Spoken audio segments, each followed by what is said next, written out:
actividad se enmarca en la Semana de la Ciencia Política, la Administración y las Políticas Públicas, que es una agenda de actividades que hemos organizado en conjunto la carrera de Ciencia Política y Administración Pública y la Tecnicatura Universitaria en Gestión de Políticas Públicas.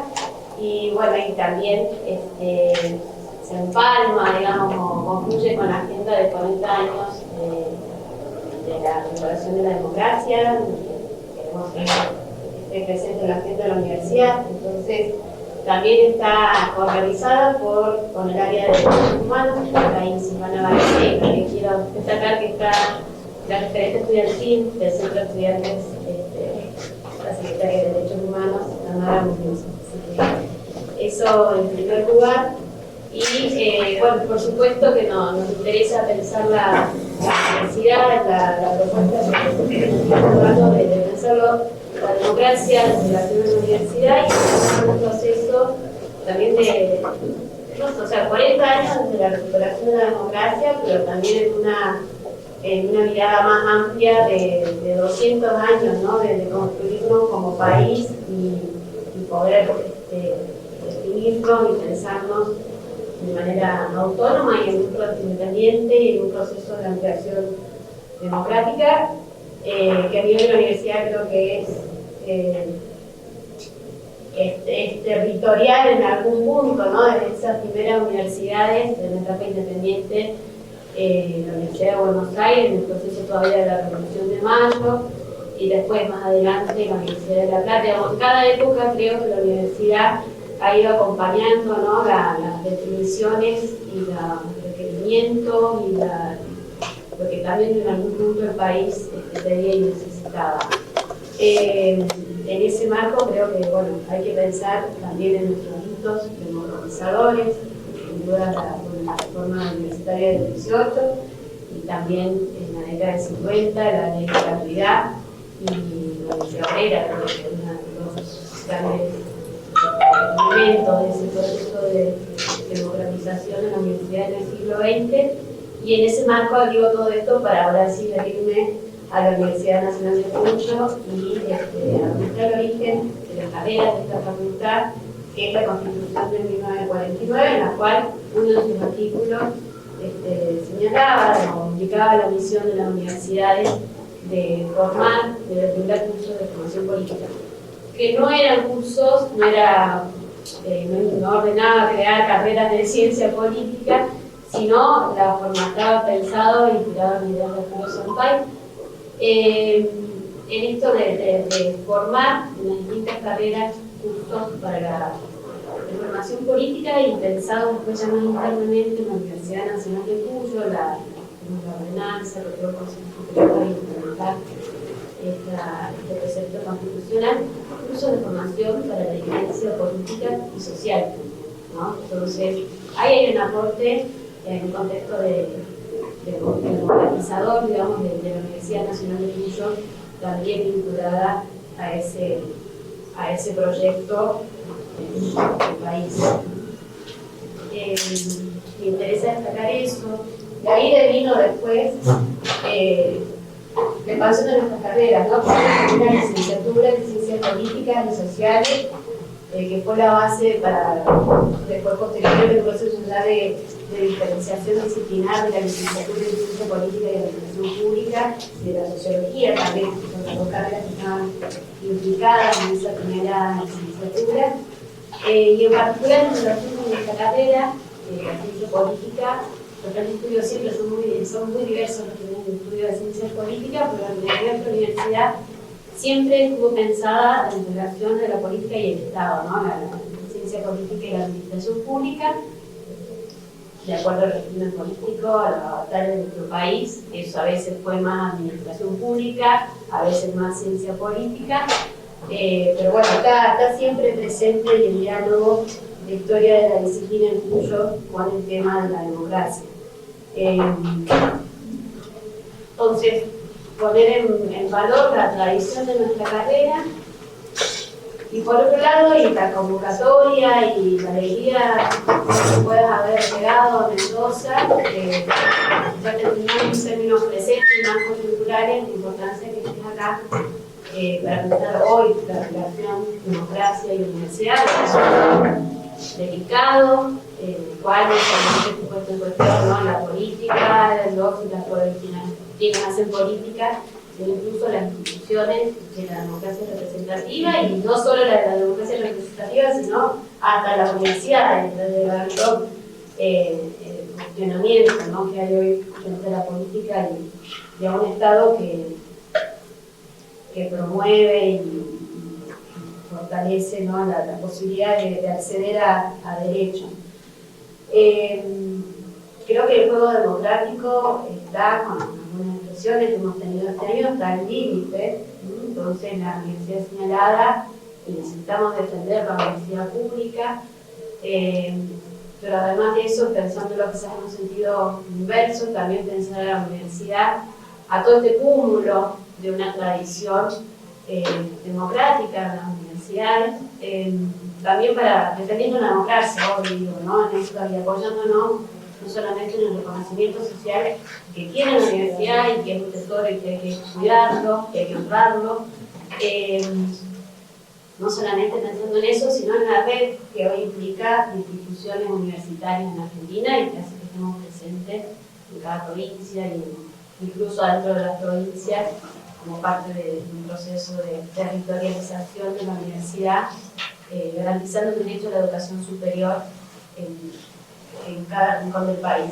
Eduardo hoy se va a La Paz y ahí, bueno, también es un territorio, digamos, donde la facultad está presente, con una tecnicatura, digo, bueno, eso vale, y eso es una construcción de largo plazo. Así que en ese marco yo celebro estar acá y bueno, con toda la expectativa de escucharte y que también nos aporta algunas claves interpretativas para pensar qué está pasando, porque también está, personalmente a veces estoy la sensación de perplejidad, ¿no? de todo lo que estamos viviendo este año, o de lo paradójico, ¿no? 40 años de democracia y que de todo tan sensible. Así que bueno, con demás necesidad y un honor que me acompañan. Bueno, me toca dar unas palabras en este pequeño pero gran acto pequeño por el tiempo, porque hemos tenido que reducir el tiempo que tenemos disponible en función de estos avatares y estas vicisitudes. Muchas gracias por estar aquí con esta reprogramación. Muchos de los temas que nos ha traído Lucrecia en este momento, veo quienes están aquí presentes, son temas de conversación cotidiana o semanal, con muchos de los consejeros y consejeras superiores, con nuestra secretaría académica, los profes de la carrera de Ciencias Políticas y Administración Pública, como se señala la directora de la carrera en esta semana de la Ciencia Política, Administración Pública y las políticas públicas. Es muy importante para nuestra facultad y la actividad de la cual acabo de salir para ingresar a esta también. Estábamos reunidos en el comité académico de nuestra maestría en política y planificación social, que tenemos también hace 15 años en nuestra facultad. ¿Qué quiero decir con esto? Nuestra facultad en este eje, en este centro de la creación de sus carreras iniciales, con esta voluntad permanente de hacer un aporte a la gestión de las políticas públicas, a la discusión política en nuestra provincia, en estos años, pero fundamentalmente a partir del regreso de la democracia y el fortalecimiento de nuestras carreras y nuestra oferta para la provincia de Mendoza y para el centro-oeste, ha buscado construirnos como facultad y en estas ofertas tanto territoriales que nos cuestan mucho, pero estamos ahí llegando, desde las tecnicaturas, los cursos cortos, nuestras licenciaturas y nuestras carreras de posgrado también. Entonces, surgimos así en el inicio y vamos sosteniéndolo en el tiempo y con mucho más ahínco en estos 40 años, y creo que con mucho más ahínco tenemos que redoblar estos espacios de encuentro para que podamos en los años venideros y en esta coyuntura en la que estamos aquí, hacer un aporte sustancial para nuestra provincia de Mendoza. No voy a ahondar mucho más en esto, ya que lo importante hoy es que podamos escucharlo y luego tener algunos minutos para conversar con Eduardo. Y acá, en la formalidad, hacer la presentación de Eduardo. Eduardo es licenciado en Ciencias Políticas por la Universidad Nacional de Rosario, realizó su maestría en Ciencias Sociales en Claxon y su doctorado en Filosofía en la Universidad de San Pablo. Tiene una trayectoria como docente e investigador en diversas universidades públicas de nuestro país, fundamentalmente, y en el Colegio Nacional de Buenos Aires durante muchos años. Desde el 2001 enseña en la Universidad Nacional de General Sarmiento, donde se desempeñó como director del Instituto de Desarrollo Humano entre 2003 y 2010 y bueno, ahora tasa de inquietud y regreso, y como rector de esta universidad entre 2010 y 2014. También ha tenido una destacada trayectoria en la carrera de especialización en filosofía política.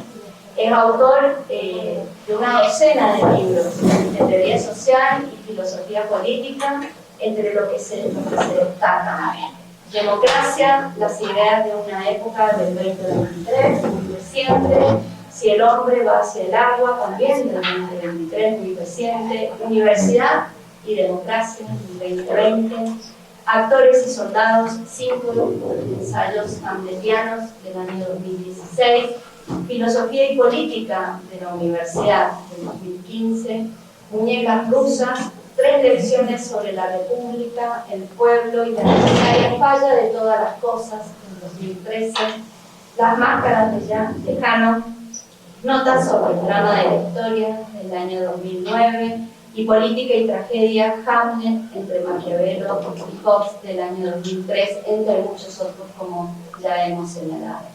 Además, fue miembro del grupo de intelectuales de Carta Abierta y director de AFTA, Autoridad Federal de Servicios de Comunicación Audiovisual, durante el gobierno de Cristina Fernández de Kirchner. Así que, con mucho gusto, escuchamos atentamente para conversar sobre esto que nos interpela tanto en estos meses y en el periodo electoral de democracia y universidad.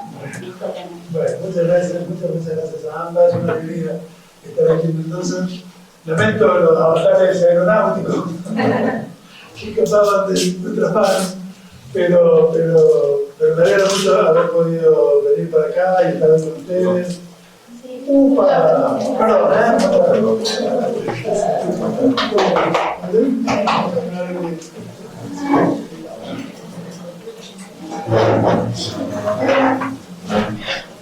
Una alegría, digo, poder estar acá hoy con ustedes. Muchas gracias a Manuel, muchas gracias a Lucrecia, muchas gracias a la decana, es una alegría, un placer reencontrar a Tucho, viejos amigos, amigas. Una alegría. Bueno, efectivamente parece por muchas razones adecuado conversar hoy en este contexto, en este año, un año en efecto de conmemoración de los 40 años de vigencia de la democracia en Argentina, y un año además, y unos meses y unas semanas de coyuntura electoral, evidentemente particularmente dramática en esta hora argentina, que nos obliga a pensar una cantidad de cosas aquí en la universidad. Entonces se me ocurrió que este tema, democracia y universidad, podía recoger este conjunto de preocupaciones. Empecemos por la palabra democracia. Es una palabra muy antigua, como sabemos bien. La inventaron los viejos y queridos griegos hace una punta de años.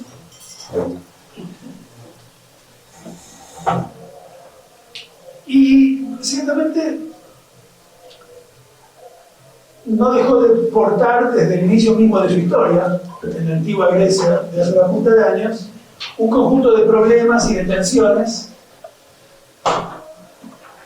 especialmente importantes en la historia del pensamiento político de Occidente.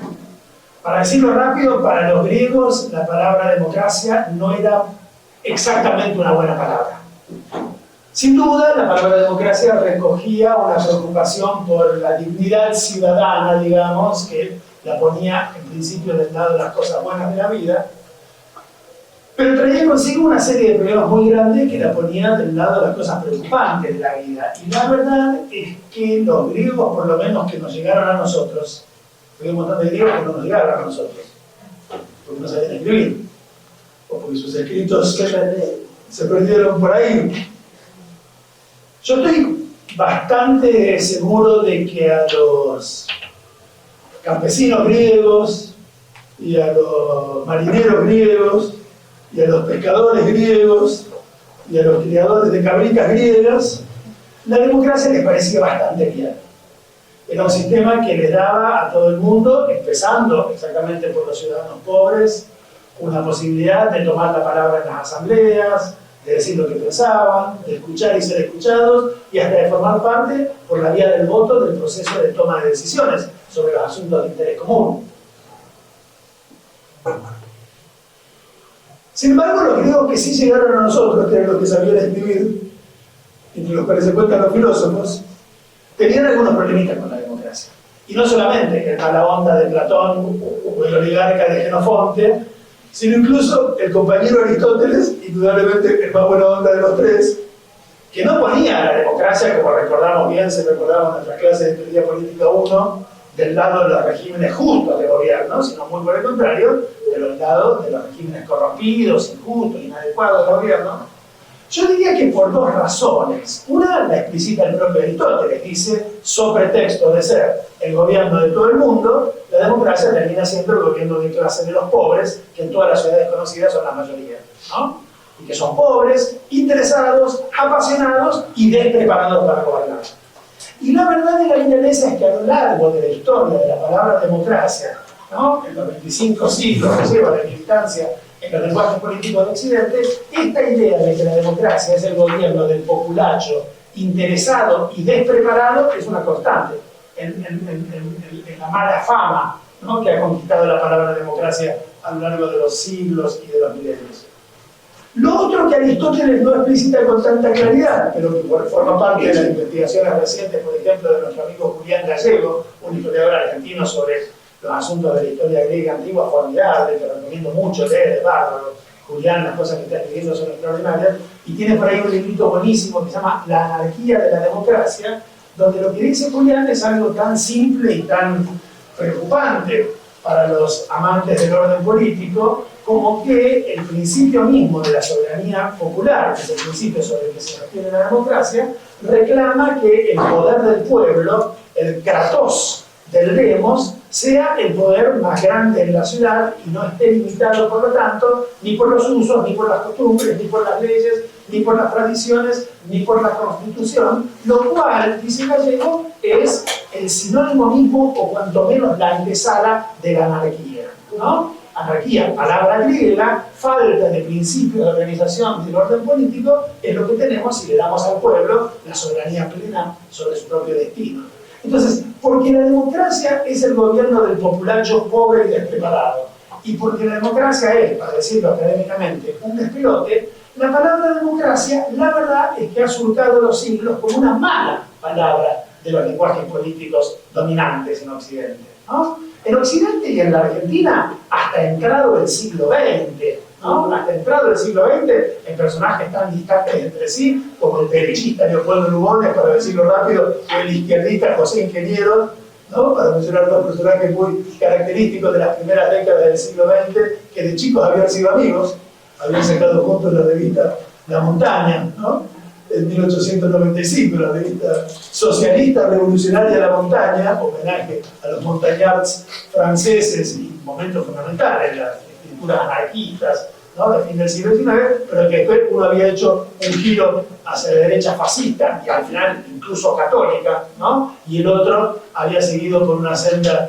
de digno socialista laico, digamos, ¿no?, más o menos positivista, más o menos liberal, pero en todo caso siempre un hombre de izquierda. A David Piña le gustaba comparar los dos grandes discursos que ambos pronuncian en 1924, Lugones, que da su discurso frente a las tropas armadas del ejército de Perú en Ayacucho, La Hora de la Espada, y el mismo año José Ingeniero, que hace su último discurso público, que es un homenaje a Lenin, que se acaba de morir, y a la Revolución Soviética, ¿no? Es interesante el paralelo entre estos dos discursos contemporáneos de dos hombres que 3 décadas antes habían estado escribiendo juntos, ¿no? Y haciendo travesuras anarquistas en la Buenos Aires de las luchas callejeras contra la policía y todo lo demás. Bueno, digo, en esos dos personajes tan distantes entre sí, la democracia es mala palabra. Nunca me sentí seducido por la seducción apátrida de la democracia, dice palabra más, palabra menos Lugones, y el hombre mediocre, los ingenieros, se despacha de lo lindo contra la democracia como el gobierno, ¿no?, de la medianía y de la mediocridad. ¿Cuándo la palabra democracia se convierte en una buena palabra de los lenguajes políticos de Occidente en general, de América Latina, que es lo que nos importa, en la Argentina en particular?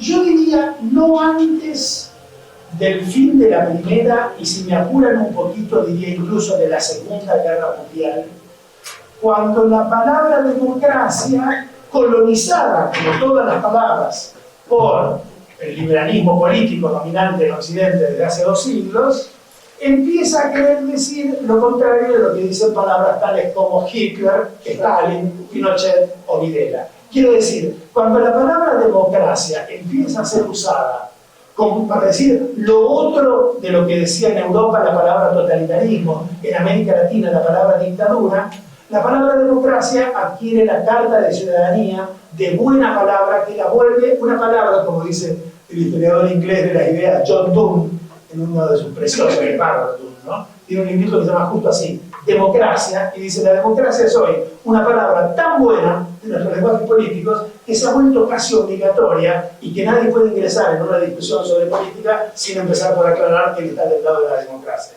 ¿no? Y así es como vamos a escuchar en la Argentina, en la politología argentina, ¿no? Sancionar como democráticos a ciertos sectores políticos, que lo más gracioso del asunto es que ni siquiera le pedían los politólogos que lo sancionaran como democráticos porque su desprecio por la democracia es supino, pero ahí estaba la ciencia política diciendo nueva derecha democrática, nueva derecha democrática. No, bueno, porque eso la volvía a esa nueva derecha un objeto digno de sus propias investigaciones, ¿no? Bueno.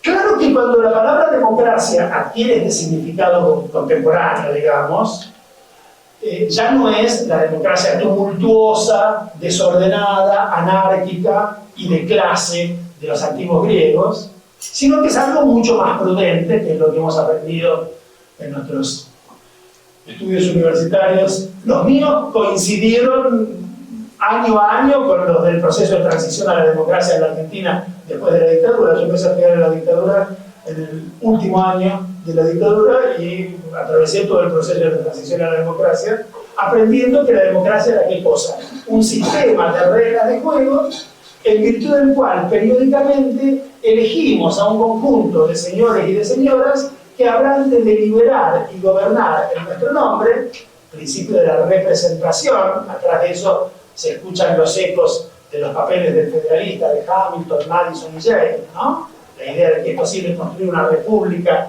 moderna y de grandes dimensiones si tan solo podemos pensar el principio de la soberanía popular no como un principio efectivo de la vida política, sino como un principio teórico de la vida política. Si el pueblo elige a sus representantes que deliberan y gobiernan en su nombre, asunto solucionado, dicen los muy republicanos y muy poco democráticos, Hamilton, Madison y Jay, y toman nota aquí como loco la muchachada de la generación del 37 para sentar sobre ese principio las bases, como decía Alberti, de la Constitución, ¿no? Que palabra más, palabra menos nos rige hasta nuestros días, ¿no? Fue precisamente al retorno de ese orden constitucional, fue el retorno a los lineamientos de esa Constitución del 53 a lo que llamamos democracia del 83 para acá. Y todos recordamos al primer presidente del ciclo de la transición recitando casi como un rezo laico el preámbulo a esa Constitución. A tal punto se identificaba los principios de la democracia con los principios liberales representativos de esa Constitución de mediados del siglo anterior, ¿no? Constitución en la que no se dice que la Argentina tenga un sistema de gobierno democrático. Se dice que la Argentina tiene un sistema de gobierno representativo, republicano y federal. No se podría haber dicho que tenía un gobierno democrático a mitad del siglo XIX, la palabra democracia era decididamente mala palabra, pero es interesante que en los años 80 de la transición hayamos identificado la noción misma de democracia con el flexo normativo de un documento que no usa esa palabra y que no dice que la Argentina sea ni deba ser democrática, ¿no? Del mismo modo que no dice que la Argentina deba ser capitalista, como mal leyó la Constitución un juez de la Corte Suprema, tampoco dice que la Argentina deba ser democrática. Dice que debe ser representativa, republicana y federal. Es que la idea de democracia en las décadas últimas del siglo pasado pasó a ser identificada exactamente con eso, un sistema de representación del pueblo por sus representantes que a cambio de eso le garantizan un conjunto mínimo de libertades y de derechos, ¿no? Eso es, si tuviéramos que decirlo rápido, el núcleo de lo que podemos llamar el pacto democrático contemporáneo. Yo renuncio a la soberanía sobre mi vida para que vos me gobiernes, deliberes y gobiernes en mi nombre, pero vos a cambio me garantizás que no vas a entrar por la noche en mi casa para llevarme de las creencias sin juicio previo, que no te vas a meter con mi cuerpo, que no te vas a meter con mis creencias religiosas, que no te vas a meter con mi sexualidad, que no te vas a meter con mi conciencia, ¿no? Es un pensamiento perfectamente liberal acerca de la democracia. Libertades y derechos que quedan resguardados entonces de las intromisiones externas como contrapartida de esa cesión de nuestra libertad para gobernar nuestras propias vidas. Por eso me parece a mí que la idea contemporánea de democracia, lo que decimos y lo que defendemos frente a una cantidad de discursos que hoy en la Argentina, incluso vociferando a los gritos la palabra de libertad, atentan seriamente contra la idea de libertad y contra la idea de derechos, lo que defendemos cuando decimos democracia es exactamente estas dos cosas: las libertades y los derechos. Hoy en serio que libertad argentina. Y que no son palabras en efecto para andar rugiendo frente a un micrófono, de lo mismo de la libertad, ¿no? De manera irreflexiva y sin pensar lo que se dice cuando se dice que viva la libertad. Que es algo mucho más complejo que lo que se sugiere en ese bramido irreflexivo. La palabra libertad, en los modos en los que hoy podemos y debemos usarla, y la usamos de hecho en nuestro lenguaje corriente, es una palabra que articula las significaciones provenientes de por lo menos tres grandes tradiciones de pensamiento filosófico, político, cultural, que se entraman de una manera muy compleja y que hay que pensar en toda esa gran complejidad que acarrea un conjunto de discusiones, de debates, de problemas. Hay una primera tradición que nos ayuda a pensar qué cosa es la libertad, que es la gran tradición liberal. Interesantísima tradición de pensamiento teórico sobre la política, que supone la defensa de la libertad de los individuos, de los ciudadanos y de las ciudadanas frente a los poderes exteriores que amenazan asfixiarla o conculcarla. Los poderes de la Santa Madre Iglesia, los poderes de los monopolios, los poderes de los centros de información y de los grandes grupos mediáticos, los poderes de las corporaciones. A veces, cuando está gobernado autoritariamente, el poder del Estado, pero no siempre, ni mucho menos por principio, el gobierno del Estado. Hay un modo muy berreta de pensar la tradición liberal que nos quiere hacer creer que el enemigo por excelencia, por antonomasia, por principio de la libertad, es el Estado. Que allí donde hay mucho Estado hay poca libertad. ¿De dónde sacaron eso? Muchas veces es por el contrario, la presencia fuerte del Estado la que nos garantiza márgenes importantes de libertad frente a los monopolios económicos, frente a los monopolios comunicativos, frente a la opinión pública, frente a las iglesias, ¿no? Hay que estar advertido frente a esa simplificación muy berreta del pensamiento liberal, que también funciona ciertamente en nuestro pensamiento universitario y en nuestro pensamiento acerca de la universidad, donde con demasiada frecuencia se entiende la autonomía universitaria. Autonomía quiere decir libertad, ¿no? Autonomía igual libertad, ¿no? Como una autonomía de, y específicamente del Estado. y no como una autonomía para, o como una autonomía de un montón de otras cosas que la amenazan y que no son el Estado, que por el contrario muchas veces es el garante de la autonomía universitaria frente a los poderes que efectivamente amenazan conculcarla o asfixiarla. Cuando uno camina por las grandes capitales de provincia de este país y pasa frente a la Facultad de Medicina y se encuentra con grandes banners, ¿no?, anunciando congresos científicos o presuntamente científicos auspiciados por la Roche Corporation, la Bayer Corporation, la Parker Davis Corporation, ahí hay amenaza a la autonomía universitaria. No cuando el Estado cumple su misión de financiar las universidades, de establecer temas estratégicos, ¿no? Ahora, allí no suele estar ni el movimiento estudiantil con la bandera de Odoro Roca, ni los grandes liberales que supimos conseguir protestando contra los modos muy concretos en que la Parker Davis Corporation, la Roche Corporation afectan nuestra autonomía de pensamiento, nuestra autonomía académica, nuestra libertad para definir nuestras líneas de investigación, nuestros planes de estudio, los programas de nuestras materias. ¿No se meten mucho más esas corporaciones que acabo de mencionar y muchas otras en los criterios con los que organizamos nuestros programas y nuestros planes de estudio que lo que se mete el Estado? A mí el Estado nunca me dijo qué cosa puedo dar o dejar de dar en las materias que enseño hace muchas décadas en la universidad. ¿Estamos seguros que en algunas carreras las grandes corporaciones y los grandes monopolios nacionales y multinacionales no les dicen a los profesores universitarios qué cosas pensar, qué cosas decir, qué cosas enseñar? Ahí hay amenaza a la autonomía universitaria, no en la presencia del Estado, ¿no? Entonces digo, primer asunto, pensar, te toca acá, ¿no? Entonces digo, primera gran tradición para pensar la cuestión de la libertad, la gran tradición liberal, que no es necesariamente una tradición antiestatalista, que muchas veces por el contrario es una tradición para realizar la cual es necesaria la presencia activa del Estado frente a los poderes que efectivamente amenazan la libertad de los individuos, de los ciudadanos y de las ciudadanas. Es cierto que en los años de la transición a la democracia, los años 83, 84, 85, 86, 87, veníamos de las evidencias de un modo de funcionamiento del Estado tan terrorífico, tan espeluznante, ¿no?, que en efecto el liberalismo que dominó todas nuestras reflexiones tendió a ser también, y no estaba mal que lo fuera, un antiestatalismo, ¿no?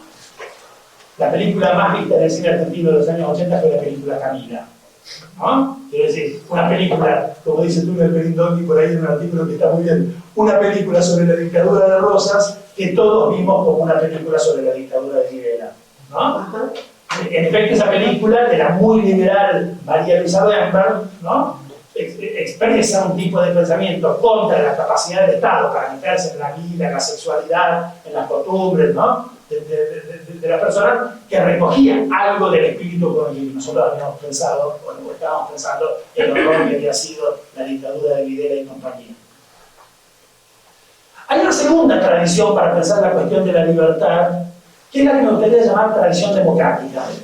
Entendiendo aquí por tradición democrática la que se pregunta no solo ni tanto por la libertad de, es decir, por la libertad negativa de los individuos frente a los poderes que la amenazan, sino por la idea de la libertad para, ser libres para, y específicamente para una cosa, para participar de manera deliberativa y activa, como suele escribir en sus grandes trabajos Carol Pateman, ¿no?, participar de manera deliberativa y activa en los asuntos públicos. Es decir, ser un poco griegos nosotros también. No está escrito que la vigencia del principio de la representación clausure totalmente las posibilidades de una participación popular, a veces muy activa, a veces muy interesante y siempre muy enriquecedora de la democracia política. Esa formas de participación a veces son más pautadas, a veces están más institucionalizadas, ¿no? Plebiscito, presupuesto participativo, derecho de no sé qué cosa, consulta popular de no sé qué otra, y a veces se producen de modos más tumultuosos, ¿no?, y siempre muy enriquecedores de la vida democrática. Acordémonos del viejo y querido Maquiavelo: Se equivocan quienes creen que fueron los conflictos de la plebe contra los patricios la causa de la ruina de Roma. Fue la causa de su grandeza. Es haciendo despelote, es con la gente saliendo a la calle, que se mejoran, se enriquecen las instituciones de la democracia, ¿no? Entonces, libertad de, que pensó la gran tradición liberal, libertad para, que pensó la gran tradición democrática, y una tercera tradición para pensar la cuestión de la libertad, que es una tradición también demasiado preciosa como para regalarles la palabra a la manga de conservadores que en la Argentina se han apropiado de ella, para decir con ella algo que está muy por debajo de lo que esta palabra nombra, que es la gran tradición republicana para pensar la libertad. Yo no pienso regalar la palabra república también. República quiere decir cosa pública, bien común, bienestar general, patrimonio colectivo, felicidad del pueblo. Eso quiere decir república.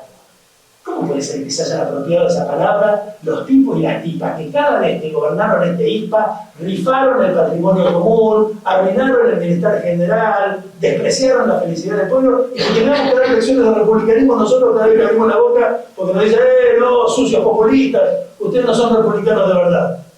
Como si el populismo no fuera en la Argentina y en América Latina el nombre verdadero del republicanismo popular. No hay una sola forma de república que es la república de las élites enojadas con el pueblo y con sus líderes. Hay dos formas de la república en la gran tradición republicana occidental: la república aristocrática y minoritarista y la república popular o democrática. Esparta o Atenas, Venecia o Florencia, ¿no? Vamos a dejar a los suavizant republicanos argentinos que almuerzan o cenan en la mesa de Mirta Legrand enseñarnos que la república es un conjunto de buenos modales de la mesa, ¿no? La república es otra cosa, y los que encarnan una forma más interesante de la república, ¿no?, son en la Argentina y en América Latina los republicanos populares, generalmente tildados con desprecio de populistas, ¿no? Bueno, la tradición republicana para pensar la libertad es la tradición que piensa que la libertad no es solamente una cosa privada, sino también, o como condición para la libertad de los individuos, una cosa pública, ¿no? La libertad no es solamente la libertad de los individuos, es también la libertad colectiva del pueblo, porque como hemos escuchado 1000 veces, nadie puede ser libre en medio de un pueblo que no lo es. Ningún ciudadano puede ser libre si el país en el que vive es esclavo de un ejército invasor, de un déspota, de un organismo financiero internacional. ¿Sí? A esa idea de libertad republicana, libertad colectiva del pueblo, en el marco de la cual, y solo en el marco de la cual, pueden ser libres los ciudadanos de ese pueblo, es lo que generalmente en nuestro lenguaje político corriente solemos llamar soberanía. Que a diferencia de las otras formas de libertad, no hay ninguna duda, reclama una participación activa de un Estado gobernado democráticamente contra esas amenazas para la libertad colectiva. Es el Estado el que tiene que enfrentar a los ejércitos invasores, es el Estado el que tiene que enfrentar a los complejos satelitales multinacionales, es el Estado el que debe enfrentar a los organismos financieros del planeta, ¿no? Entonces, la tradición republicana para pensar la libertad es una tradición que reclama un Estado activo y no la presidencia del Estado de los asuntos públicos. Y la otra palabrita que dije, y sobre la que quiero agregar algunas cositas, antes de empezar a meternos en la historia política argentina reciente, y específicamente en la de la universidad, es la palabrita derechos, que es una palabra muy complicada de los lenguajes políticos. La palabra derecho es una palabra muy complicada, es una palabra muy difícil porque su propio estatuto es muy equívoco. ¿Qué decimos cuando decimos que algo es un derecho? ¿Qué decimos cuando decimos yo tengo derecho a? Que es algo que, fíjense ustedes qué interesante, rara vez dice aquel o aquella que de hecho tiene derecho a. ¿No? Quiere decir, nadie que de hecho tiene derecho a comer 2 veces por día anda dando puñetazos en la mesa diciendo yo tengo derecho a comer 2 veces por día, por la simple razón de que tiene. Nadie que de hecho tiene derecho a ir a la escuela o a la universidad anda revoleando el dedo índice diciendo yo tengo derecho a ir a la escuela, porque simplemente tiene. ¿Quién es el que dice yo tengo derecho a? Por regla general, 9 de cada 10 veces, el que de hecho no tiene derecho a. ¿No? El que dice yo tengo derecho a, en realidad dice 3 cosas. Una, yo no tengo derecho a. 2, pero está mal que yo no tenga derecho a. No puede ser que yo no tenga derecho a. Es un escándalo que yo no tenga derecho a. No hay derecho. Es una preciosa expresión esa. Daba título en una revista de jóvenes estudiantes de Derecho en los años 80, 90, discípulos de Carlos Nino en la Universidad de Buenos Aires. Se llama así: no hay derecho. No hay derecho a que yo no tenga derecho. Si este que es igual que yo puede comer 2 veces por día, ¿por qué yo no puedo? Si aquel otro que es igual que yo puede ir a la universidad, ¿por qué yo no puedo? La idea de derecho es inseparable de la idea de escándalo. Palabra que no quisiera pensar acá con un valor moral, sino con un valor político. Porque es ese escándalo respecto a la no realización de los derechos, que no puede ser que no sean de todo el mundo, lo que nos lleva a hacer política para cambiar el mundo. ¿No? Ese sentido del escándalo y esa disposición a hacer política para cambiar el mundo es lo que no tiene la derecha. Si uno a un señor de derecha o a una señora de derecha le dice, che, ¿vos sabés que el 50% de este país tiene derecho a comer 2 veces por día y el 50% de este país no? El señor o la señora de derecha dice, ah, ¿cómo ajá? Y ajá y nada más, ah. El pensamiento de derecha es un pensamiento constatativo. El pensamiento de derecha constata. En eso consiste ser de derecha. Ni siquiera es necesario ser mala gente. Hay que tener la voluntad de no dar un pasito más después de la constatación. ¿Vos sabés que en este país el tanto por ciento de los pibes que querrían ir a la universidad de hecho no tienen el derecho a ir? Ah. Y entonces, ¿por qué, agrega el señor o la señora de derecha, ustedes se llenan la boca diciendo que la universidad es un derecho si de hecho no lo es? ¿No? ¿No tuvimos a una ex gobernadora de una importante provincia argentina? Diciendo, ¿por qué dicen que la educación es un derecho? Si todos sabemos que de hecho no lo es. Bueno, eso es ser de derecha. Ser de derecha es pensar así. Si de hecho alguien no tiene derecho a comer 2 veces por día, no hay que decir que tiene derecho a comer 2 veces por día, porque el que dice eso miente. Y en un cierto sentido, hay algo de verdad allí. Es problemático, es raro decir que alguien tiene un derecho que no tiene. ¿Qué estamos diciendo? Estamos diciendo lo tercero que decimos, que es alguien tiene que hacer algo al respecto. El que dice yo tengo derecho a, dice 1, no lo tengo. 2, no puede ser que no lo tenga. 3, alguien debe hacer algo al respecto. ¿Alguien? ¿Quién? El Estado. Algo que, política. Políticas. El gobierno del Estado tiene que estar allí haciendo políticas para que los derechos en efecto se realicen. Haciendo políticas quiere decir orientando desde arriba del aparato del Estado la vida social, asignando presupuestos, poniendo recursos, tratando de cambiar las cosas y no aceptando que las cosas son como son, porque el mercado es un distribuidor natural, ¿no?, de las mercedes de la vida.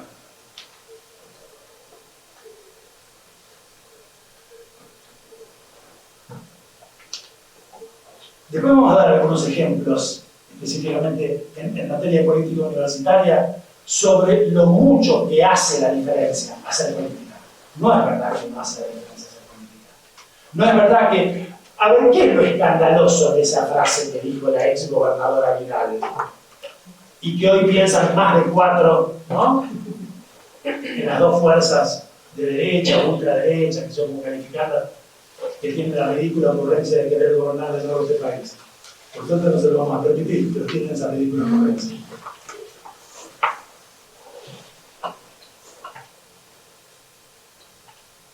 Lo escandaloso de esa frase de Vidal no es que sea falsa. La frase de Vidal, recordarán ustedes, es no sé por qué han poblado de universidades en esta provincia si todos los que estamos acá sabemos que los que nacen en la pobreza, muy simpática, para Vidal la pobreza es una especie de comarca lejana en que hay gente que vaya, nace, ¿no? Y los que nacen en esa comarca lejana y repugnante de la pobreza, todos sabemos que no llegan a la universidad. Lo escandaloso de esa frase no es que sea falsa, lo es, un poquito lo es. Un poquito lo es. Algunos de los que nacen en la pobreza llegan a la universidad, entre otras cosas gracias a que el gobierno al que pertenecía la precitada gobernadora no terminó de destruir todas las políticas públicas que lo hacen posible. Pero aceptemos que en un sentido grueso es bastante descriptiva la frase de Vidal. Por lo menos los pobres que llegan a la universidad en este país son mucho menos de los que yo querría. Están muy subrepresentados, digamos, en relación con el montón que son en la sociedad argentina. El problema de esa frase no es su falsedad, es que la dijo no era una estudiante de maestría mostrándonos los avances de su investigación sobre la relación entre pobreza y graduación universitaria, sino una gobernadora, es decir, una señora a la que los bonaerenses habían elegido, no para que cada tanto fuera a contarles cómo funciona el mundo, sino para que hiciera política, para que el mundo se pareciera un poquito más a lo que dicen las leyes del país en el que esa provincia está situada. La derecha que no cree en la ley, por eso la viola, por eso la reconoce, por eso no la sabe, no la sabe, no la estudian, no la saben porque creen que no les concierne, porque no creen en la ley. El desconocimiento de los funcionarios de los gobiernos de derecha sobre las leyes que regulan su propia tarea es conmovedor, es emocionante. Vas a decir, boludo, ¿cómo llegaste a secretario de Estado? La rectora de mi universidad, que debió padecer los años duros del macrismo, me contaba las barbaridades, las ignorancias supinas de funcionarios que ni siquiera lo hacían de malo, lo hacían de que no sabían. Pero ¿cómo? La Universidad General Sarmiento que está en la provincia de Buenos Aires, ya le mandé la plata a la gobernadora. No, o sea, lo desconocen todos sobre la ley, no les importa la ley porque la han violado siempre, ¿no? Y lo que no sabe la derecha sobre la ley es que las leyes están para ser obedecidas y que los primeros a los que las leyes que sancionan derechos mandan y mandan obedecer es a los gobiernos. Si una ley dice la educación superior es un derecho, lo que esa ley dice es los gobiernos deben hacer política para que lo sea. El gobierno no puede leer la ley y decir, ah, mira, estos queriditos son tan simpáticos, mirá lo que escribí. No, boludo, es una ley. Es una ley que la nación manda.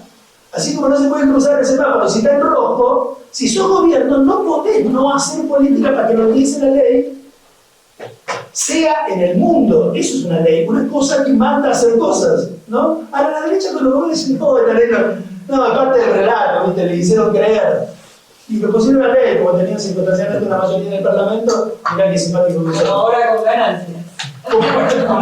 ¿No? Es decir, hacen declaraciones, ¿no? Y le dan el nombre de ley. Después si tenemos tiempo, voy a decir por la parte de arriba del Pacheco, no sé si vamos a tener mucho tiempo, pero podemos hablar un poquito de la diferencia entre una declaración y una ley, ¿no? Bueno. Diferencia número 1. La declaración es una declaración. Las declaraciones no están para ser obedecidas. La declaración es un señor, una señora o una institución que levanta el dedo y dice, yo digo que tal cosa, ¿no? Una ley, que generalmente tiene en su enunciado una parte declarativa, obliga a los gobiernos y a los sujetos a los que involucran a hacer ciertas cosas para que esa declaración no sea una declaración puramente nominal y abstracta, sino una realidad efectiva y cierta en la vida de la persona. Bueno, por todo esto que estoy diciendo rápido y mal, la palabra derecho es una palabra que se la trae, es una palabra complicada, no es una palabra autoevidente. Más interesante todavía se pone cuando a ese sustantivo derecho le agregamos el adjetivo calificativo humano, que le agregamos a cierto conjunto de derechos a los que en estos 40 años de historia de la democracia en la Argentina le hemos querido subir el precio, destacar especialmente, señalar como especialmente relevantes indisociables de la idea misma de democracia, ¿no? Me parece, puede haber democracia sin algún derecho civil y comercial, ¿no? No puede haber democracia sin derechos humanos, ¿no? Que es decir, cuando a un derecho le ponemos el calificativo humano, estamos diciendo, no, este derecho es un derecho posta, el derecho hay que prestarle especial atención, ¿no? Ahora, allí me parece que también podemos distinguir dos tipos de derechos en general y de derechos humanos en particular. Hay unos que me parece a mí que de manera general presidieron nuestra discusión sobre la democracia en las últimas 2 décadas del siglo pasado, y hay otros que me parece que dominaron las 2 primeras décadas de este siglo. Yo diría que la idea sobre derechos en general y sobre derecho humano en particular en los años 80 y 90 es una idea negativa sobre los derechos humanos. Llamábamos derechos humanos aquellos derechos que el Estado, sus agencias o sus agentes habían violado en el pasado o eventualmente seguían violando en el presente, ¿no? Y lo que los volvía humanos era que el que los había violado era el Estado. Si un amigo me da una trompada en medio de una discusión de borrachos, nadie diría que violó un derecho humano mío. Si el mismo puñetazo, si la misma trompada, con la misma intensidad, me la da un comisario en una comisaría, violó un derecho humano mío. ¿Cuál es la diferencia? Que en el segundo caso la trompada me la dio el Estado, ¿no? Entonces, la idea de derechos humanos post-dictadura, post-terrorismo de Estado, es una idea típicamente liberal sobre los derechos humanos y antiestatalista, ¿no? Y le reclama al Estado que se deje de violar esos derechos. Me parece que a esa noción de derechos humanos, que por supuesto sigue acompañando nuestras militancias, la militancia de los organismos, las nuestras discusiones, se ha incorporado en el siglo XXI una segunda idea de derechos humanos que yo no llamaría negativa, sino positiva, y que nombra los derechos que le reclamamos al Estado que garantice, ¿no? Por ejemplo, este del que venimos hablando, que es el derecho a la educación en todos sus niveles. Digo, Estado, tenés que estar más presente, porque hay una ley que dice que la educación es un derecho, vos la tenés que garantizar. Estado, tenés que estar allí, construyendo salas de primeros auxilios, hospitales, porque hay una ley que dice que la salud es un derecho. Es decir, hay algunos derechos humanos que le piden al Estado que se retiren, y hay otros derechos humanos que le reclaman al Estado que esté con políticas activas y presupuesto para que esos derechos en efecto se realicen. Me parece a mí que la combinación que es posible pensar entre estas 3 figuras de la libertad, la liberal, la democrática y la republicana, y entre estas 2 figuras de los derechos, la negativa y la positiva, nos da distintas combinaciones posibles y distintas formas en las que hemos entendido la democracia a lo largo de estos 40 años que estamos conmemorando. Yo diría de manera general y en un trazo necesariamente grueso que durante las 2 décadas finales del siglo pasado tendieron a dominar una idea sobre la libertad liberal y democrática y una idea sobre los derechos negativa. Quiero decir, pensamos la libertad como la libertad de los ciudadanos y las ciudadanas. Y discutimos, y fueron interesantes discusiones en el campo de la ciencia política, de la teoría política, muchos y muchas de las presentes pertenecen a esa disciplina. La mía también, siempre vacío antes de llamarla de algún modo. Porque todos tenemos un legítimo derecho a desconfiar un poco de dónde venimos. Bueno, como sea, una de las discusiones importantes de los años 80 y 90, pienso en los grandes escritos de Pepe Nun, ¿se acuerdan? ¿No? Era la discusión acerca de qué tan representativa o qué tan participativa debía ser la democracia. Si la libertad que había que pensar era simplemente la libertad asociada a un lazo vertical de representación de los ciudadanos por los representantes, o una libertad asociada a la idea de un lazo horizontal, ¿no? De vinculación, de discusión, de diálogo de los ciudadanos entre sí. Nun escribió varias cosas sobre eso, lo menciono porque me parece que era el más interesante, porque había ido más lejos de esa discusión, ¿no? Diciendo, bueno, no llamemos democracia a lo que en realidad es un liberalismo apenas tenuemente democrático. En todo caso, digamos liberalismo democrático y pugnemos por una democracia liberal, ¿no? Jugando con cuál era el sustantivo y cuál era el adjetivo en esa combinación necesariamente mixta de principios, valores e instituciones. Me parece a mí que en el siglo XXI, perdón, y decía que una idea negativa sobre los derechos, ¿no? Es decir, pidamos que el Estado se retire de nuestras vidas para que podamos gozar de los derechos que nos arrebatan. Me parece que por el contrario, en el siglo XXI tendió a dominar, además de todas estas ideas que continúan allí, ¿no? Es decir, no es de reemplazo de esto por otra cosa, sino de añadido a estas ideas típicamente liberales o neoliberales, ahora voy a decir algo sobre eso del siglo anterior, se agregan ahora una idea republicana sobre la libertad. Acordémonos de la frase que dijo en un discurso televisivo el expresidente Kirchner el día que le garpó hasta el último mango que le debíamos al Fondo Monetario Internacional, y dijo en un discurso por la televisión esa noche: a partir de hoy los argentinos somos un poco más libres. Es muy interesante la idea de libertad allí. No es una idea obvia, ¿no? Alguien, un republicano clásico, Cicerón, podría haber dicho: a partir de hoy los argentinos somos un poco más dignos. La oposición decía: a partir de hoy los argentinos somos un poco más pobres. Kirchner decía: a partir de hoy los argentinos somos un poco más libres. ¿Qué quería decir eso? No que cada argentino individualmente considerado era más libre de la policía, de la Santa Madre Iglesia, no. Que los argentinos como colectivo éramos más soberanos, éramos más libres de ese odioso organismo internacional que condicionaba nuestra capacidad para definir nuestra propia política económica, ¿no? La misma frase, por cierto, usó después su sucesora en la presidencia siguiente, cuando puso a volar un satélite de comunicaciones, ¿no? Y dijo exactamente la misma frase: a partir de hoy los argentinos somos un poco más libres. Es interesante esa idea entonces republicana, más que liberal democrática, de la libertad. Y una idea positiva, afirmativa, sobre los derechos, ¿no? Me parece que con esta especie de rompecabezas conceptual que estoy tratando de trazar muy rápidamente, uno podría identificar quizás 4 grandes modos en los que a lo largo de estos 40 años pensamos la democracia en Argentina. Me parece que uno puede identificar un modo de pensarse la democracia como utopía, que fue el modo de los años 80, el modo de los 80 y en cierto modo de los 90, no, de los 80. La democracia como utopía, asociada a la idea de transición, de tránsito hacia una cosa que se veía allí en el futuro y que estaba presidida por el sueño de una libertad liberal plenamente realizada. Me parece que después podemos pensar en la idea de la democracia como rutina. El paso de los 80 a los 90 es un paso de fuerte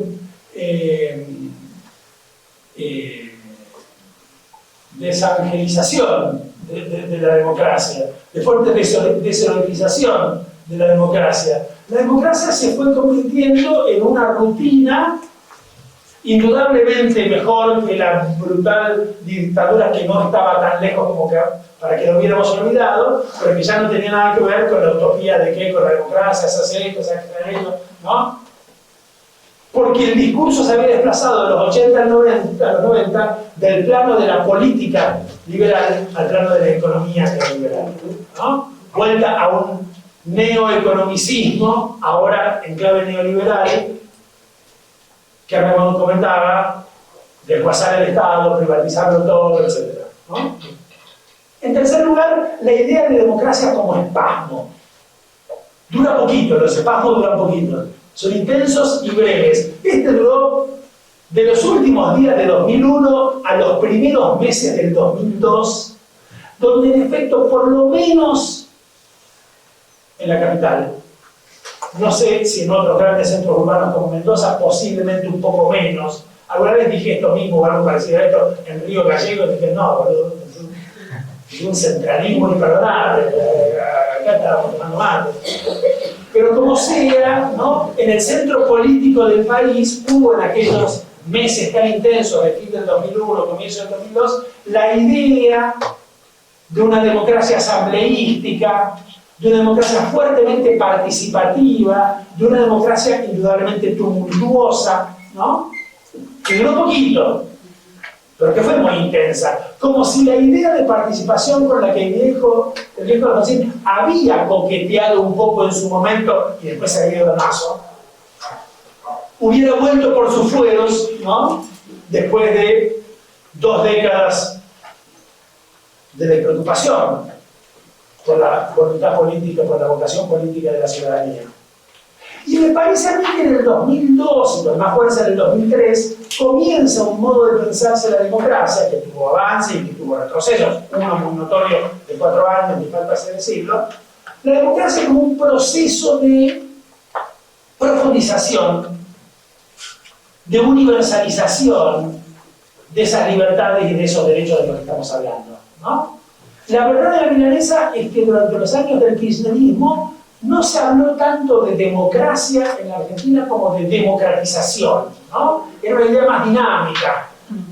La retórica oficial era una retórica de la profundización, de la, ¿no?, generalización, la universalización de libertades y de derechos. La democracia no era un puerto de arribo que había que alcanzar. Ya lo habíamos alcanzado, ahora había que hacerlo mejor, había que hacerlo más para todos y todas, ¿no? Esa era la idea de la democracia de aquellos años.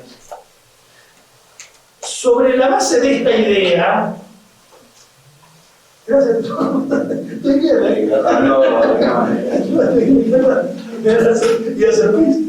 bueno, sobre la base de esta idea, a mí me gustaría decir algunas cositas sobre los modos en los que pensamos y los modos en los que vivimos nuestras vidas en la universidad durante estas 4 décadas. A mí me parece que en los años 80, en efecto, una cierta cosmovisión democrático-liberal, alfonsinista, si puedo poner esa palabra entre comillas y nombrar con esa palabra menos el pensamiento de un individuo que el espíritu de una época, ¿no?, dominó la cuestión universitaria también. De entrada, 2 asuntos fundamentales que cobran especial relevancia hoy a la luz de las reformas de la Ley de Educación Superior del 93 en 2015, y sobre las que conversábamos con los compañeros hace un ratito. La eliminación en el arranque del gobierno alfonsinista de los aranceles universitarios y de los exámenes de ingreso, ¿no? Por lo menos como principio, más allá de que el examen de ingreso haya permanecido como práctica en algunas facultades muy características, que todos sabemos cuáles son, de algunas grandes universidades, por lo menos como principio no se podía seleccionar a la gente en la puerta de entrada. La universidad no es una institución que seleccione, la universidad es una institución que enseña. No vale seleccionar a los que saben, haciendo más fácil el trabajo. Hay que enseñarles, ¿no? Me parece que esas 2 cosas, la abolición del arancel y la abolición del examen de ingreso, son las 2 primeras medidas indudablemente muy democratizadoras de la vida universitaria del gobierno de Alfonsín, que recogían las 2 grandes banderas del movimiento estudiantil durante la dictadura, ¿no?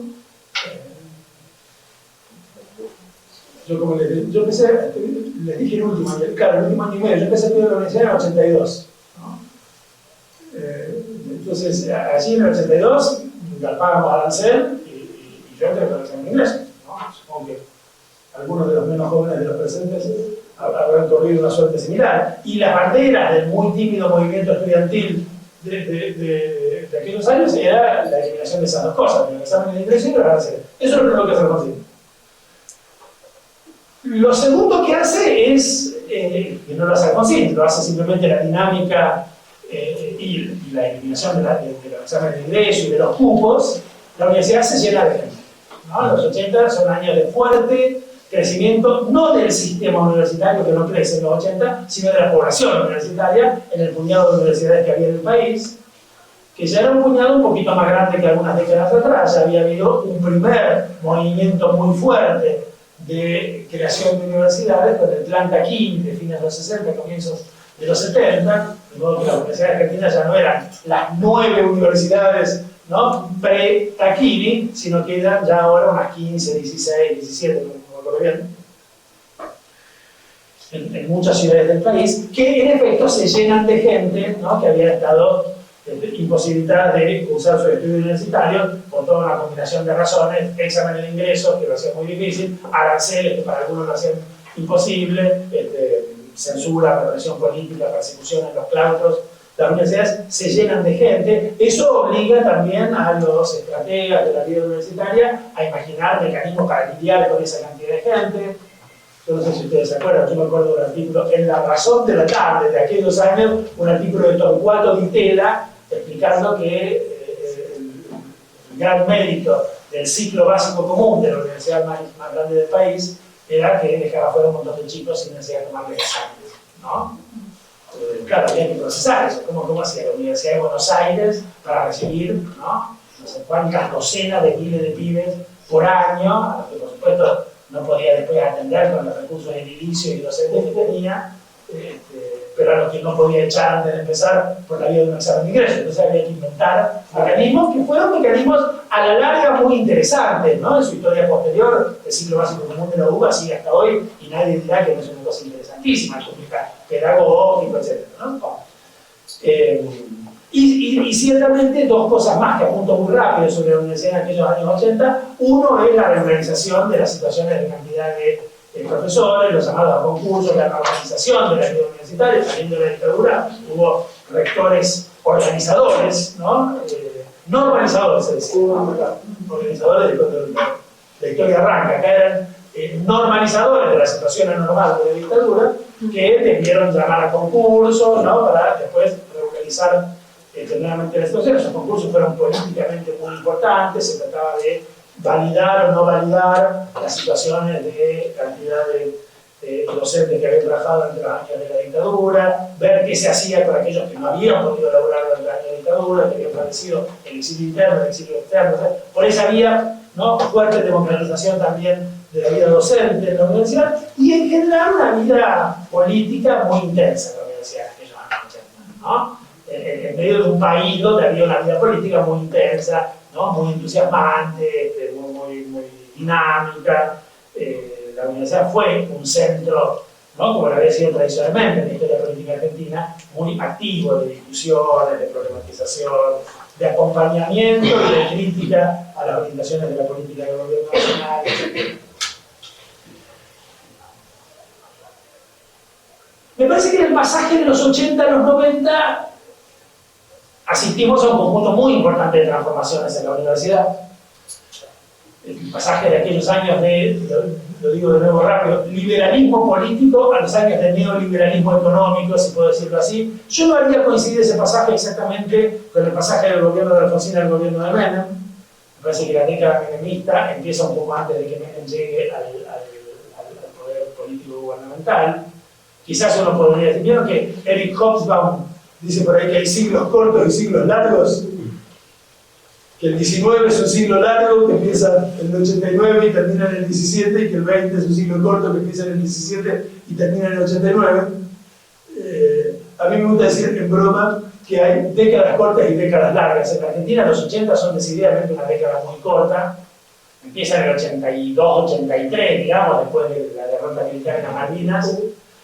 Y si me apuran un poco, yo diría que termina a la tarde del domingo de Pascua de 1987, quizás un poquitín más, ¿no? Pero cuando uno recuerda los discursos del ministro de Obras Públicas Rodolfo Terraño y la orientación económica del último alfonsinismo, ya estamos decididamente adentro de la década neoliberal menemista, que por otro lado se prolonga 2 años más después de la salida de Menem del poder, durante los años de la calamitosa experiencia gubernamental de la alianza, ¿no?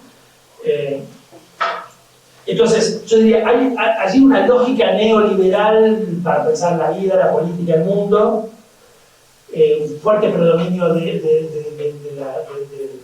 la lógica económica para pensar los límites de la voluntad política, ¿no? Si en los 80 se había podido decir con la democracia se come, se educa y se cura, esa es una gran frase, es una gran frase. No importa que sea falsa, no tiene que ver su falsedad acá. Es una gran frase en el sentido que es una frase fuertemente expresiva del espíritu de una década, de un momento en la vida política argentina en que se pensó en efecto que la voluntad política estaba para transformar el mundo, ¿no? Esa frase expresa eso como lo expresan las mejores frases del kirchnerismo después del siglo XXI, ¿no?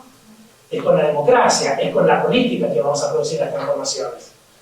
Los 90 son la desmentida de esa frase, ¿no? Hay un conjunto de fuerzas duras de la economía, la fuerza de los grandes grupos económicos internos, la fuerza de la deuda con el Fondo Monetario, ¿no? Que marcan un límite infranqueable para la voluntad política transformadora.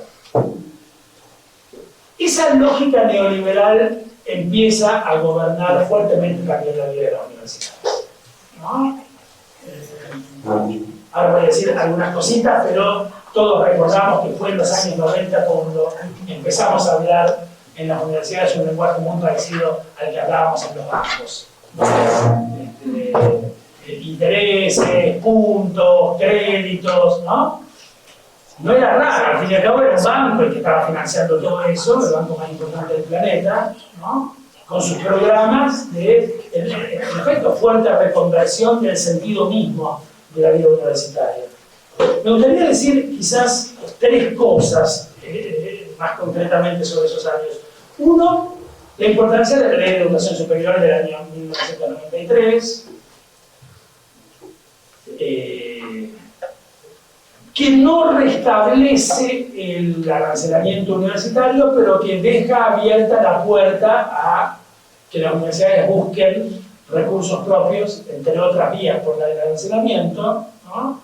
Lo cual llevó a todo tipo de situaciones que posiblemente conozcan. Hubo varias universidades que debieron soportar pleitos judiciales, juicios del Estado Nacional abiertos por el Ministerio de Educación, porque sus estatutos, ¿no?, prohibían el cobro de aranceles, y entonces el gobierno nacional decía que eran estatutos que estaban en contra de la ley porque la ley los permitía.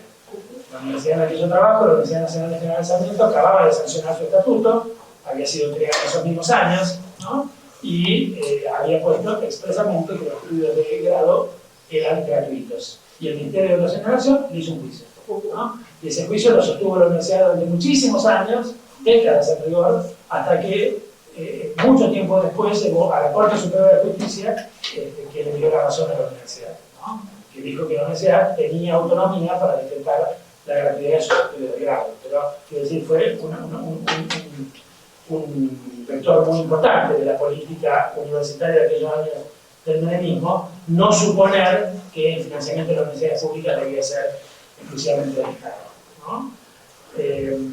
Por cierto, hay que apuntar allí una cantidad de otras medidas, los fuertes créditos con el Banco Mundial a través de mecanismos como los del FOMEC, etcétera, que convertían a esa institución financiera transnacional en un actor relevante de la vida universitaria, ¿no?, que tuvo consecuencias serias sobre nuestros modos de pensar, lo que hacíamos en la universidad y nuestras propias vidas en la universidad.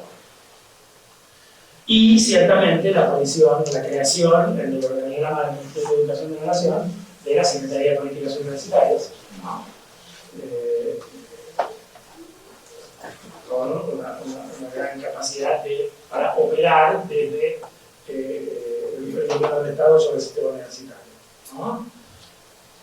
Por lo demás, déjenme decir dos cosas en relación con algunas líneas de política en aquellos años 90. Yo creo que los años 90, la política universitaria argentina de los años 90, fue una política que tomó algunas decisiones que estuvieron muy mal en base a algunos diagnósticos que estaban muy bien. Y me gustaría decir dos cosas sobre esto. Uno, en relación con la cuestión de la investigación. El menemismo hizo un diagnóstico sobre el estado de la investigación en la Universidad Pública Argentina y determinó lo que era estrictamente cierto, que en la Universidad Argentina se investigaba poco, ¿no? Que después de los años dorados, y pongo dorados entre las correspondientes comillas de ironía, ¿no?, por razones que todos comprendemos rápidamente en relación con aquella universidad moderna, presuntamente extraordinaria de los años posteriores al derrocamiento del peronismo y de proscripción política del peronismo en el país. Pero después de aquellos años dorados, ¿no?, clausurados con el golpe de Onganía en el 66, en efecto, la investigación había pasado muy segundo plano en la Universidad Pública Argentina, se había investigado muy poco, en los años 70 se investigó muy poco, en la dictadura se investigó poco y nada, y la verdad de la danesa es que en los años 80 la necesidad de las universidades, en un contexto de falta de recursos, de atender todo este aluvión de nuevos estudiantes, hizo que todos sus recursos se dedicaran mucho más a la docencia que a la investigación, ¿no? Ese diagnóstico estaba bien, y es cierto que era un problema que la Universidad Argentina se investigara poco. Lo que no estuvo bien fue la política que se adoptó a partir de eso, que fue un programa que estaba mal, que causó muchos problemas, que no hay que transformar, sino abolir, que es el programa de incentivos a la investigación, ¿no? que en efecto empezó a premiar crematísticamente, monetariamente, a aquellos docentes universitarios que, además de su tarea de formar en las aulas, desarrollaron proyectos de investigación. Aparece incluso una figura allí, que es la figura del docente-investigador, ¿no? Expresión sin duda muy interesante, con ese guioncito lleno de promesas, que está muy bien. Uno puede decir, nadie puede ser buen docente si no investiga sobre aquello sobre lo que enseña, nadie puede ser investigador si no confronta cada tanto lo que investiga con un público ávido de novedades en un aula. Pero la verdadera milanesa es que el primado de esa lógica de la premiación económica a quienes investigaban, además de apenas enseñar, ¿no? La expresión que empezó a usarse con este gestito de la mano, hizo que la expresión docente-investigador al poco tiempo ya se hubiera convertido en la expresión investigador-docente, y que un rato después, no más, cuando nuestras tías nos preguntaban ¿vos qué eras, nene?, dijéramos en voz alta y sacando el pecho investigador, para después bajar la voz con asco y vergüenza después del guión y confesar que además éramos esa cosa menor de nuestras vidas, que eran docentes, ¿no? Hubo una fuerte subvaloración de la docencia como consecuencia de un privilegio estimulado por la vía de un sistema de premios y castigos muy inconveniente, ¿no?, a la investigación o la presunta investigación. Digo esto también porque todos sabemos llenar formularios donde se dice que somos investigadores, ¿no? Eso no es investigar, eso sabe llenar formularios. El programa de incentivos fue un programa fuertemente jerarquizador de nuestras biografías, de nuestros currículums, de nuestras vidas, de nuestros modos de pensar en nuestra universidad. La universidad está tratando laboriosamente de sacarse de encima su pasado medieval, jerárquico, meritocrático y excluyente. Está tratando de incorporar las novedades de la modernidad y todavía no lo logra. Y en ese contexto, el programa de incentivo no hace más que reproducir una lógica vertical con la que hay que acabar en la universidad, donde somos todos iguales, donde tenemos que ser todos iguales.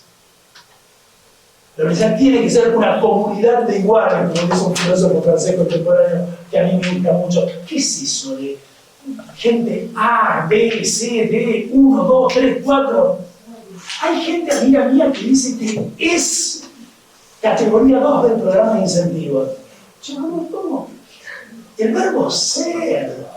El general relativo será lo que deba ser. Hamlet dijo ser o no ser. Parménides dijo el ser es, el no ser. ¿Cómo? Soy categoría 2 del programa de incentivos. Pero hay gente que cree que es una categoría automática y mira a las categorías 3 y 4 con asco, lástima y vergüenza, ¿no? Pero le hizo mucho daño a la Universidad Argentina el programa de incentivos, ¿no? Hay que cambiarlo, hay que abolirlo, hay que hacer otra cosa. A lo mejor podemos poner un programa de incentivos a la docencia y vamos a ver cómo un montón de ex docentes, ahora devenidos investigadores y docentes, redescubren su vocación, ¿no? Una vez un rector de una universidad latinoamericana me dijo: poné tú, en el país de este rector se dice así, poné tú un incentivo a los abdominales y vas a descubrir la vocación por la gimnasia de todos los docentes, ¿no? El otro diagnóstico que hizo el menemismo en el arranque, que estuvo bien, pero que llevó a políticas que no estuvieron bien, fue el diagnóstico perfectamente verdadero de que en la Universidad Argentina había una bajísima tasa de posgraduación en el cuerpo docente. En efecto, la Universidad Argentina es históricamente una universidad muy plebeya, que debió atender a muchos cientos de miles de pibes y de pibas, exactamente porque el ingreso es tradicionalmente irrestricto y lo es más todavía, ¿no? Y por ley desde el 83. De manera que eso requería mucha cantidad de gente al frente de los cursos. Y después del 83, que la universidad se llenó, todo tipo con que había terminado una carrera de grado podía dar clase en la universidad. Yo empecé a dar clase en la universidad un rato antes de recibirme en el grado, y creo que la historia de muchos de los aquí presentes, ¿no? Mientras empezaba la clase de la universidad, hacía a los tumbos la maestría y un buen día, varios tiempos después, y después más a los tumbos, ya medio de la vejez viruela, el doctorado como pude, ¿no? Y mientras uno daba clases en instituciones que en otros países no te dejan entrar al cuerpo docente si no sos doctor por lo menos, por ejemplo en Brasil, desde hace ya 2 generaciones. El título de doctor es, en la Universidad Brasileña, el acceso al género humano, ¿no? Entonces, es cierto, había pocas vinculaciones en el cuerpo docente de la Universidad Pública Argentina. Lo que de nuevo estuvo mal fue el conjunto de políticas que se adoptaron en relación con ese diagnóstico que estuvo bien, que estaba bien, que fue ponernos a fabricar bajo la forma típicamente noventista del negocio, especialistas, máster, doctores y postdoctores, un gran negocio.